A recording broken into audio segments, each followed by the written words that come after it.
Ganito ka ba? Di ko alam TikTok mo dun eh. Doon ako nagla-live kasi. Kala ko napapanood mo eh.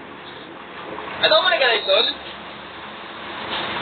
Bakit idol trip? Fix Kelvin Shari. Kakaano nga lang sa akin, kaka-offer nga lang sa akin ni Queen. Sabi sa akin, gusto ko mag-live sa TikTok. Sabi sa akin ganun. Gagi, di mo naman kailangan ng offer eh. Kahit sarili mong account, kaya mong mag-live mag-isa. Oo nga, pero sinabihan ako sa kapila. Sabi sa akin, gusto ko daw mag-live doon. Mas malaki doon eh, no? Bakto lang, parehas lang. Kaso kasi doon parang ang hirap makahanap doon ng ano, ng mga magbabagsak sa'yo. Hello po, Kelvin Shari. Hello mo. Gago.